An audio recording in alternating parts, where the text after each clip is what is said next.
I'm very pleased to be able to welcome our second ministerial guest, His Excellency Dr. Talaat, who, as I'm sure most of you know, and is written on the screen, is the Minister of Communication and Information Technology. And it's been a few years since we had the Minister of MCIT, and it's great to have one back. So welcome to the Euromoney stage, Your Excellency. We have 30 minutes now to have a conversation, and as always, or as has happened with all the other sessions this morning, there is the opportunity for you to ask questions through the app. If you are very analog and really want to ask a question from the audience, then please do put up your hand. I will try and ask the questions with about 15 minutes left. If I haven't asked for any, then put up your hand anyway, because I've forgotten about it. For those of you who are standing up, there are plenty of seats on the left.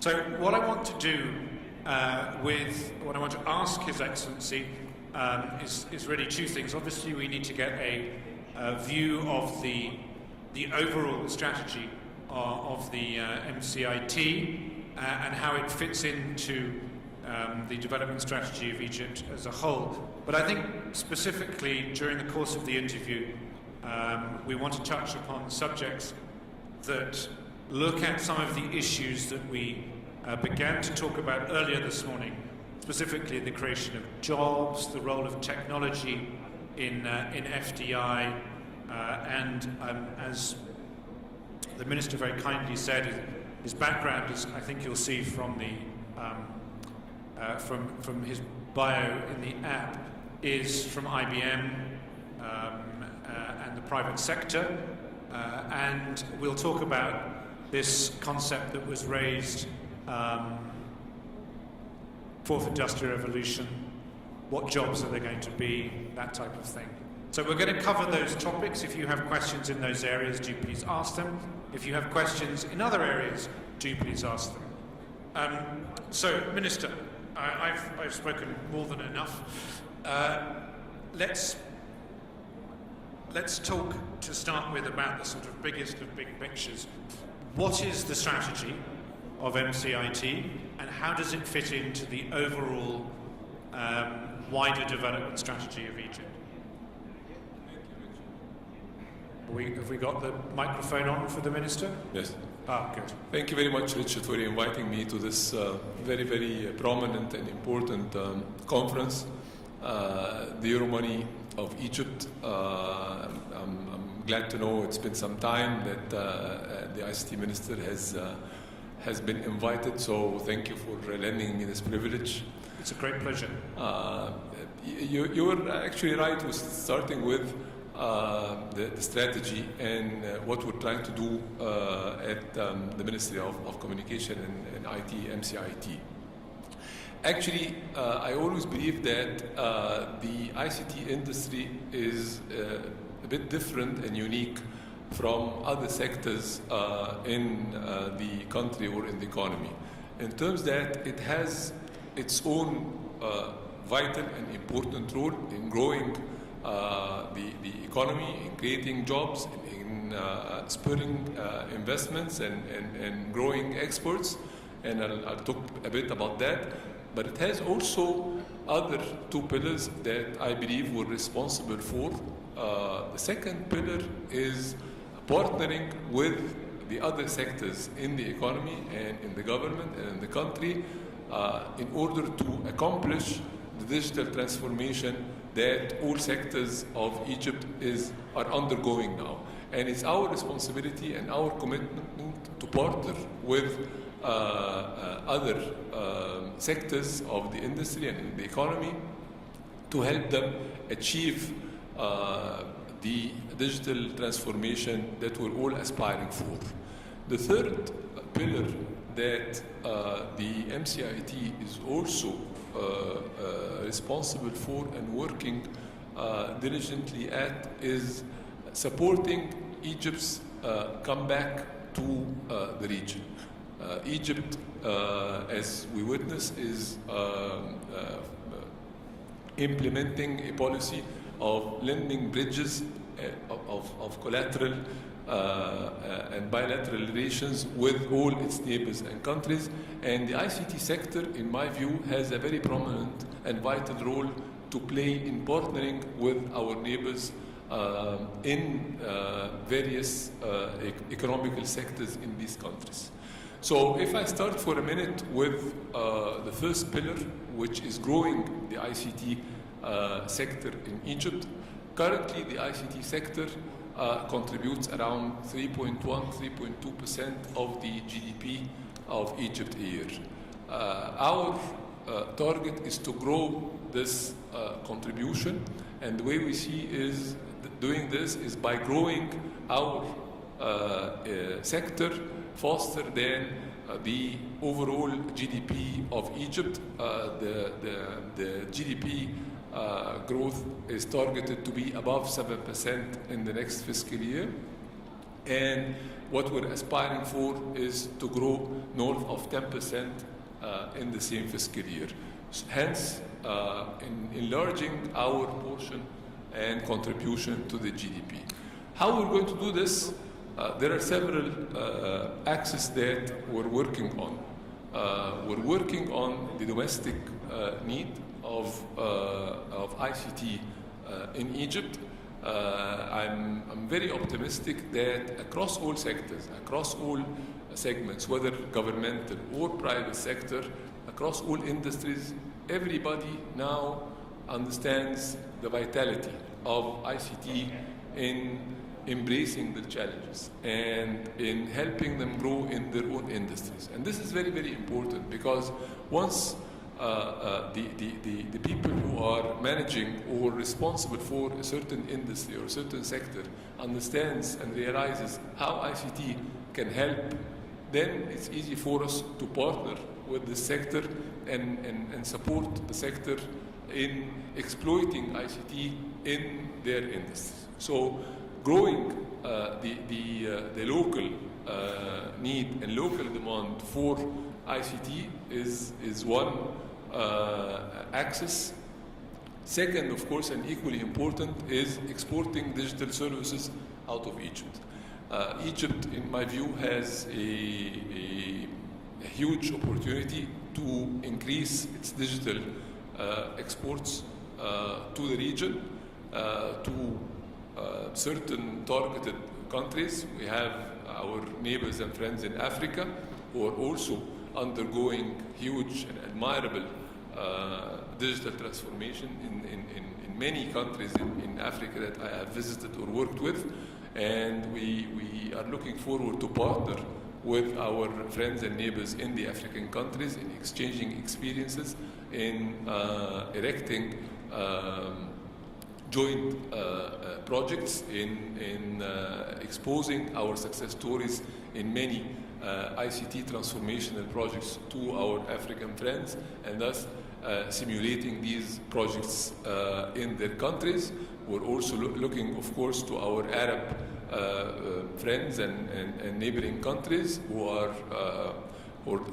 their markets are witnessing a huge digital transformational experience, and we have the capacity to help our neighbors in accomplishing their goals in this respect. The third is the European countries who are in need for experienced and skilled human resources. These also are countries and markets that we are targeting.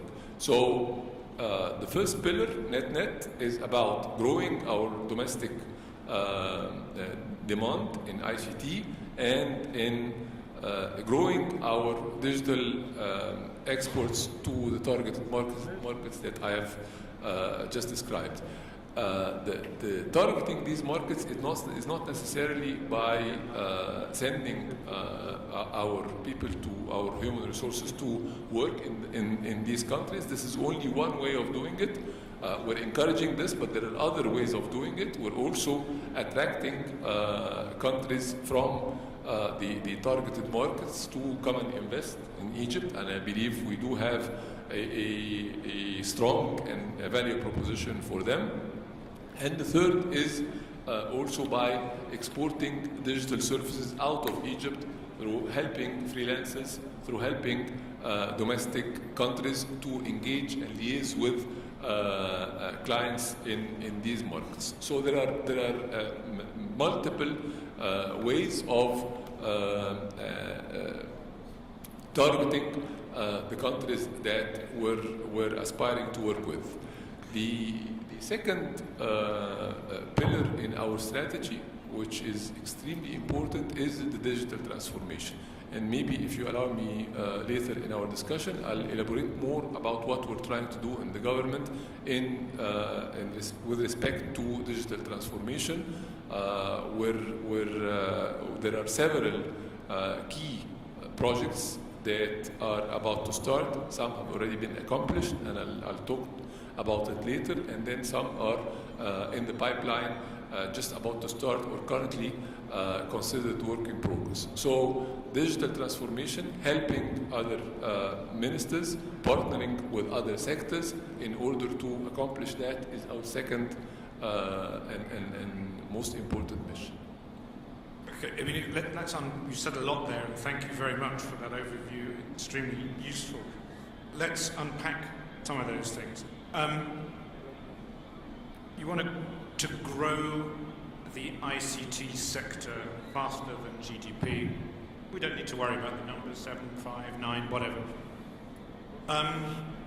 Now, in the rest of the world, not all of the rest of the world, but in much of the rest of the world, ICT has been a private sector thing. You know, we don't think of the great American, Department of Communications and Information Technology. We think of AT&T and Facebook. Silicon Valley, purely private sector, Wild West, all that sort of stuff. They didn't need any government assistance. You can have some quite arcane economic arguments about whether that's true, but they didn't get any direct incentives or assistance from central government. Similarly, in India, arguably the Indian ICT sector developed because it was the only sector that wasn't actually regulated by the government, and therefore. Why do you think it's different in Egypt, or is it different in Egypt, that there can be a government agency that plays such a pivotal role in the development of this sector, where we've seen elsewhere in the world that it operates fine without that government involvement? Right. You're smiling because I know you're ex-private sector guy. So. Yes, I come from the private sector, and I think this background helps me in visualizing and envisioning the role MCIT is playing in spurring the ICT sector and helping private companies and the private sector in general to prosper and grow. We do not have the intention of manipulating or interfering in the sector. Our role is to enhance, to assist, to support, to regulate, and to align the sector with the national agenda. So we do this through many activities that my colleagues at MCIT and its related organs do. What we're trying to do first is to build capacity. And I believe this is one of the main roles that MCIT should be looking always at and witnessing. The skill repository of the ICT sector in Egypt. It is one of our prime responsibilities to make sure it is up to date, it is growing, and it is adequate to the demands that we are trying to create. And this is one of the prime missions that we're diligently working on to expand our capabilities in growing skills, in diversifying skills in new ICT disciplines. Needless to say, ICT is always evolving. There is always something new, and we need to ensure that our human resources, our Egyptian skills are up to date, are adequate, are well skilled in order to be able to compete in the labor market, whether locally or in the region and in the targeted markets that I have described before. Even now in the domestic market, you experience competition from all over the place, and it comes through the internet. It's not something that you can regulate or even close the borders with. Freelancing is an industry that is open to face competition. So the only key to be able to strengthen your skills and strengthen your competitive edge is through training and upgrading skills. This is one very important role that we're trying to regulate and prosper. The second, of course, is the ecosystem that is important for the ICT sector to grow. And by the ecosystem, I mean the legislations, the framework, the skill set that I've talked about, the focus on prime and main industry sectors within the ICT that we are trying to specialize in order to ensure that we have our specialty. We have the communities that we're trying to build in order to congregate and collect the ICT skills in communities that will enable people to exchange views, exchange experience, collaborate at work, and encourage teamwork.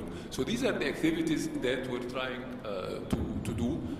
Just to end with one example, maybe to illustrate the point further, we are trying to import and attract data centers to come and invest in Egypt, and data center companies to come and invest in Egypt. In order to do this, you need to have a firm, strong data privacy legislation that will protect the data of the individuals and the enterprises in such data centers. And this is one activity that we're trying to do. Also, cybercrime is another legislation that we're working on, combating security violations, cyber security violations is one of the activities that we're working on. So as I said, we're there to help, to protect, to regulate, and to align. Now, thank you. There's so much here. We could do days of conference, but so we have to keep it brief. I have some audience questions that are relevant at this point. The physical infrastructure, particularly high-speed internet, both wired and in the future, maybe wireless. What's the MCIT's role? What's the government's role in general?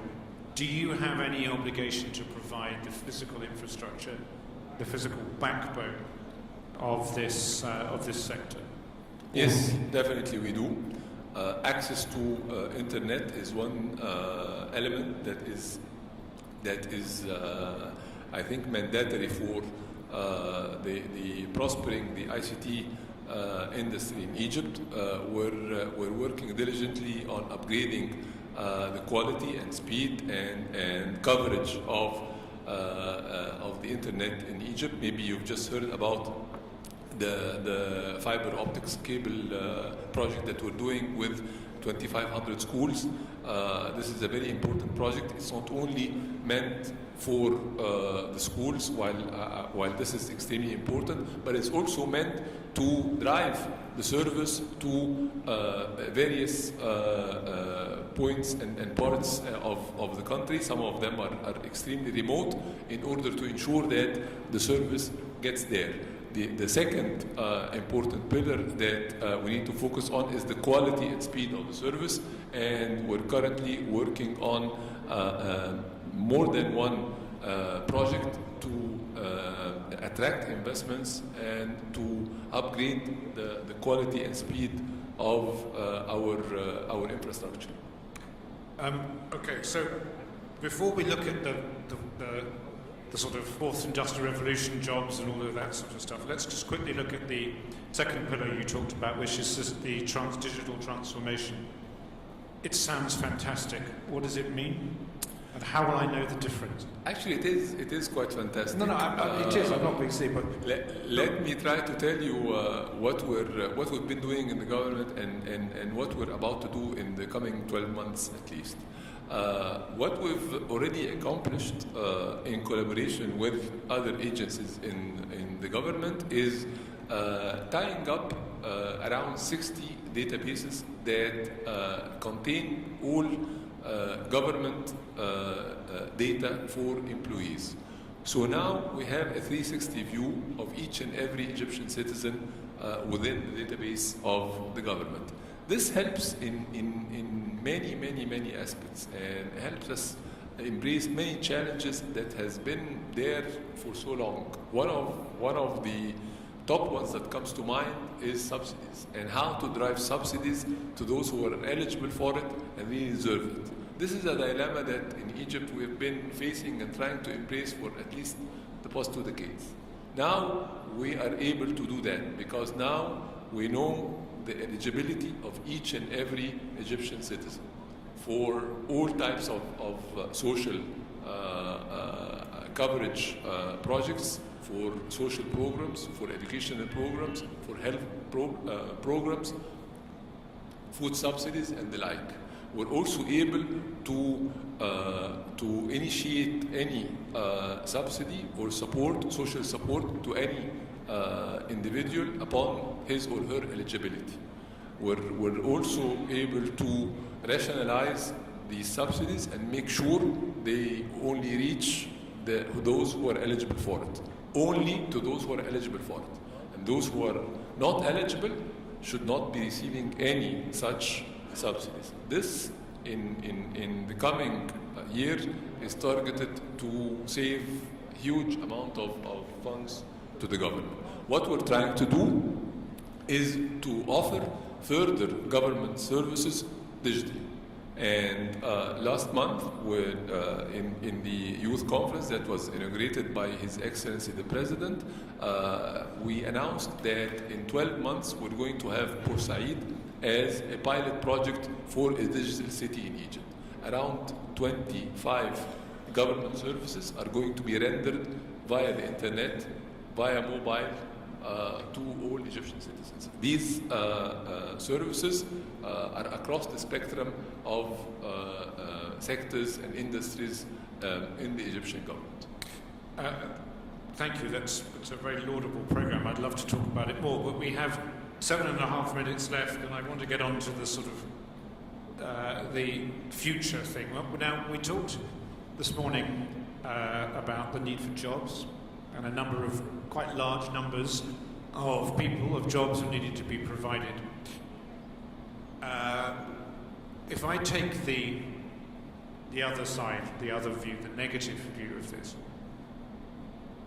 there are many predictions that jobs as we know them will be severely disrupted across industries, across sectors by automation, by AI, and by big data and the cloud, the ability of connected devices to do things better than humans do. And some numbers that have been thrown around, like 47% of all Americans won't have a job in 2045. That's the Oxford survey, if I remember. You know, these are the big headline numbers. I think, as always, they're probably a little bit over-exaggerated. But I think there is an element of truth in this, in that we've seen already media, transport, tourism, all sorts of travel, transport, Ubers, disruption in the way that traditional music has worked. And there are groups of individuals who are doing nothing 24/7 except for trying to disrupt incumbent fintech, all of that, which we'll talk about a little later in the morning. So it's quite likely that a lot of the traditional jobs that we have now will be disrupted. Egypt has got to face that issue, and it's got to face this young, dynamic, but growing population issue. How does it manage to get people into jobs when the job market is changing so fundamentally? I cannot agree more. It's not that the job market will be disrupted. The job market is already disrupted. And if you even follow the statistics of the most coveted jobs that are issued by many the independent and reputable sources, you find that the list of most coveted jobs keep changing from one year to the other, and even now from one quarter to the other. And this will not stop. It will only get more aggressive because, in fact, ICT is disrupting the labor market, and jobs that were extremely important in the past will become trivial in the future because technology will be able to provide a better and more cost-effective alternative. But there is another positive side to the same coin, that there are more and more jobs that are created and more opportunities that are generated by the ICT evolution.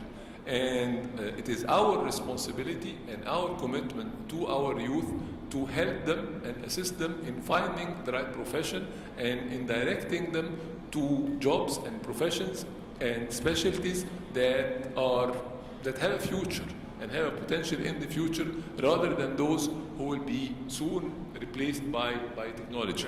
And this evolution has maybe started with the second industrial revolution. Now we're at the fourth. It's only going to get faster and more aggressive. But I mean, the divide, as I understand it, is that you have essentially 4 types of employment. You've got routine, non-routine, manual, and non-manual. And anything that is routine, that could be manual or intellectual. So lawyers, how many lawyers have we got here? But people have said that trolling through cases for precedent is better done by a machine, by an algorithm, than it is done by a lawyer. But non-routine, so social care, hospital care, serving in a restaurant, all these types of things, tourism, those are the areas where the jobs will remain. But anything that's routine, manufacturing, bookkeeping, law, all of that. I'd like to look at it from a different perspective. How many jobs are we going to create in data science as a discipline, for instance, in cybersecurity as a discipline, in blockchain, in others? So yes, some jobs will be dimmed, definitely, but more jobs will be generated that are of higher value and thus of higher return to those who will take them. The pivotal point here is to be able to build skills fast enough and adequate enough in these disciplines. And that's something that you are working on actively, is building those skills. Because I mean, it's all very well saying that you get data scientists and blockchain and all of that, but you need to be pretty highly qualified to have any real role in that business. Indeed. I mean, I'm sure you understand blockchain, like tying your shoelaces, but I don't. And I've read the paper. I've read the Nakamoto paper. It doesn't make any difference. Still don't understand it. I understand how it works. Now, I have a few questions before we end. So, what are you offering to investors in the sector more than just a high qualified and relatively inexpensive workforce? What other things are there in Egypt that could attract investment into the ICT sector? Right. We're not only offering inexpensive and cost-effective human resources, although this is extremely important and a pivotal point in any competitive study that companies and investors do, but we're also offering legislative support. We're also offering a friendly ecosystem. We're also offering the Egyptian market that is extremely promising, that is sizable and very, very promising. And very digital. A lot of users of devices. Yes. Okay, thank you. cybercrime law, recent legislation, and the person, I don't know whether it's a gentleman or a lady, I don't know who asked these questions, says control of social media. But I think we could say that the influence of social media, but the need for governments to be a little bit careful about what happens on it, as we've seen in our country and indeed elsewhere. How do you balance the need for security and stability with the need for innovation? I think that's really the question. I mean, it's a difficult balance. It's not a difficult one, but it'll take longer than the 20 seconds we have left to answer. Well, don't worry about the 20 seconds.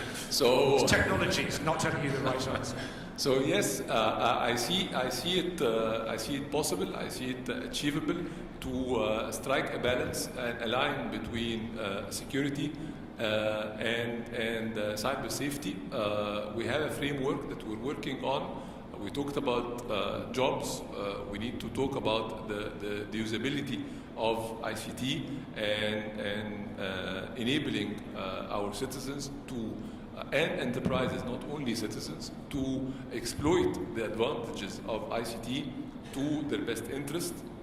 We need to talk and build trust between the citizens and the enterprises of Egypt and the ICT ecosystem, and this is achieved by high standards of data privacy legislations and practices. And this is what we're working on now. We talked about internet access, and we need to also spur and encourage innovation in ICT and make sure that especially our youth are able to express their innovative ideas. They find us as government, and they find the ecosystem that encourages this innovation, that embraces the innovation and generates products and businesses out of innovative ideas. Okay, so final question, and it's a bit of a. I'm very interested to see how you reply to this, because it's it takes into both the public and the private sector. So, how do you respond to the investors' fear that there may be unfair competition between private sector companies and state-owned companies? Now, underlying that is the fact that relative to other countries, Egypt has quite a lot of state-owned entities operating in the ICT sector with Egypt Telecom. I know there's they float and all of that, but there's a bigger state involvement. And I think some people fear, particularly whoever asked this question, that it might tilt the playing field a little bit more towards the public sector.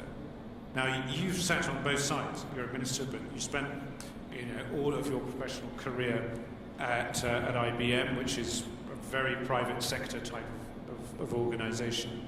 How do you respond to that fear of an imbalance? And do you see a greater private sector role in Egypt in the future? Indeed, I do. And to avoid any generalization, in the IT sector, there are no private-owned companies. It's all private sector. In the telecom sector, we have Telecom Egypt, but we've had Telecom Egypt for more than 150 years. We have now 3 mobile operators who are growing, prospering, increasing their investments in Egypt, increasing and expanding their existence in Egypt, which is, in my view, a strong, very, very strong testimony that we're able to maintain fairness, and we're able to maintain a very, very fair and well-balanced ecosystem between Telecom Egypt and the 3 mobile operators that are investing, expanding, and growing in the Egyptian market. I mean, I'm not asking you to front-run the market, but do you see that there is always going to be a role for a state-owned telecoms entity in Egypt? I mean, or is it something that really the state should be getting out of completely and just being a regulator? Our focus is on the service quality and the reach, and how we make sure that MCIT, as the ministry responsible for the sector, avails ever growing, ever improving technology infrastructure to our citizens and enterprises. Thank you. We have time for one final question. There's a gentleman here in the front row. If someone has a microphone, could they come very quickly? There we are, chap. To this gentleman in the front row, and then we'll draw this to the close and hand over to Victoria. I am handing over to you, aren't I? Good morning, Your Excellency. My name is Hamid Hassouna. I'm responsible of a foreign bank here in Egypt. I have one question. What's the criteria of having GSM operator investing billions of Egyptian pounds to get the license, while we know that the churn ratio will not reach the break-even point in the short term, while we have lagging behind internet service that would have a higher priority from my viewpoint to invest in? Thank you for answering. Thank you for the question. Well, I see the telco market in Egypt as one of the most promising and one that is bearing huge potential in the region. Any telco market is primarily driven by the number of subscribers, and thus the number of products and services you can market to this number of subscribers. We're one of the largest, if not the largest, with the number of subscribers, the number of internet subscribers and mobile subscribers we have.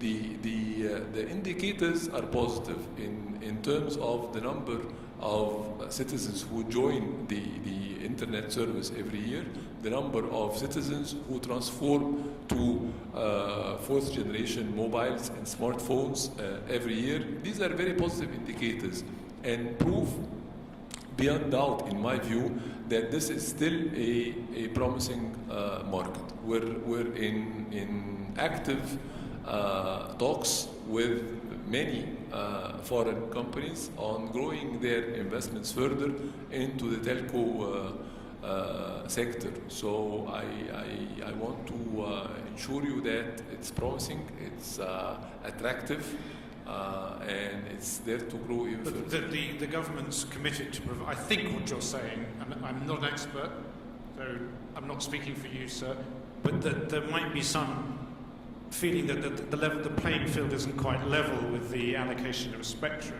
Is that unfair? Do you feel that the government will give the right level of spectrum to new private investors in order to attract them to commit the billions that's necessary to roll out 4G everywhere and then 5G? We're always intently studying the topology of the network and the infrastructure and making sure that whatever is needed to upgrade it is there. Okay, I'm not sure that answered your question, but we've got some way towards it. Minister, thank you so much for joining us. It's been a real pleasure. Our little red time's up. We could go on for many hours.